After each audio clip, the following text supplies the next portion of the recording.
So you've asked the question and taken a military service health history. Now what?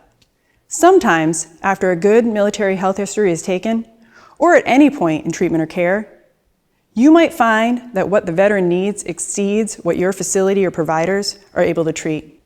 Or you might know that another service specific to military and service members might be better suited for their needs, or may even be less expensive or free. The unique needs, exposures, and experiences of those who have served in the military sometimes require a willingness to collaborate and link with other means for appropriate care and services.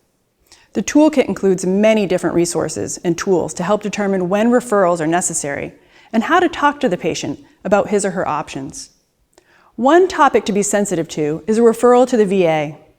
Most veterans, even if they are eligible, choose not to get their care at the VA.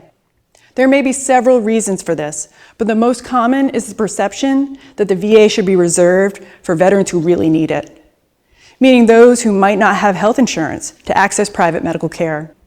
Some believe that the VA's care is substandard, or only meant for catastrophic injuries or illness. The reality is that the VA's care is comprehensive, and for many specialties, state-of-the-art. But another reality is that capacity is a chronic issue, and wait times for appointments and needed care are infamously long.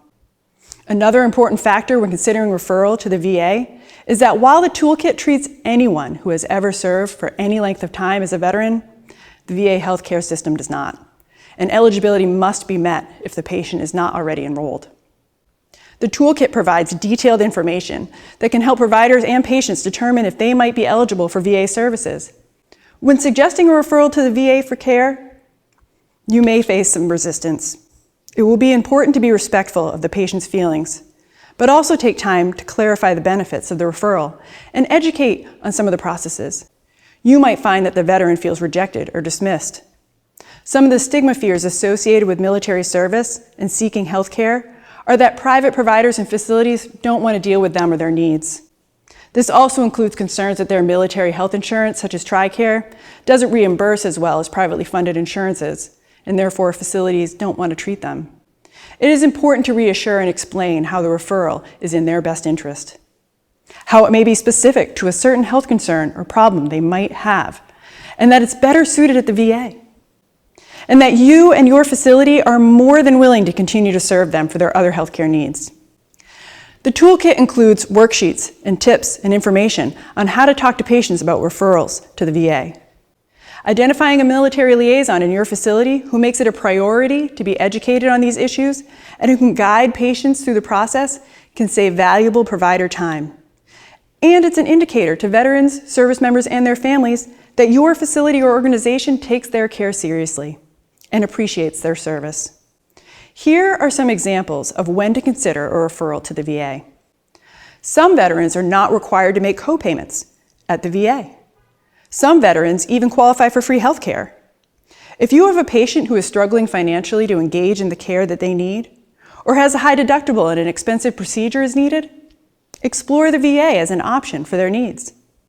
Many VA-enrolled veterans can get very low cost or free prescriptions, even for illnesses and ailments being treated at your facility. Some important services that are free to all VA-enrolled veterans are smoking cessation or weight loss programs, special screenings and exams related to common exposures and health risks associated with service, counseling for military sexual trauma, readjustment counseling, certain cancer care treatments, and hospice care, to name a few. Do not assume that veterans know what they are eligible for. They often don't.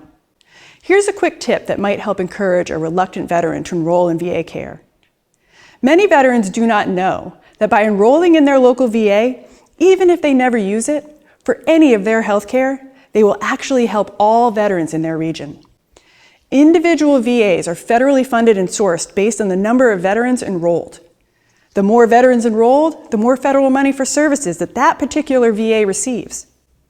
Encouraging all veterans who are eligible to enroll in their local VA, even helping them do it, will improve quality and access to care for all of the veterans who rely on that VA for their health care. There is no downside to enrolling in VA care. They may never choose to use it, but they will help all of the other veterans who do. This toolkit provides handouts that your providers and facility can give to patients.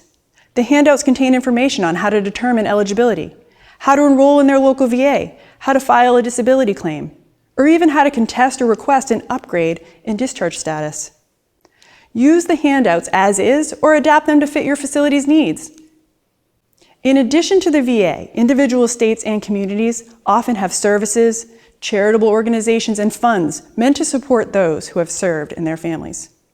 These services can be financial, health-related, employment-related, housing supports, and the like. This toolkit includes many different resources for those living in New Hampshire.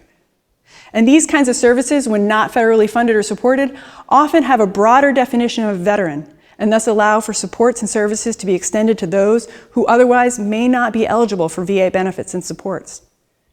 Linking veterans to other services, staying aware of the collaborative services that are available, including programs at the VA, can be a time-consuming task.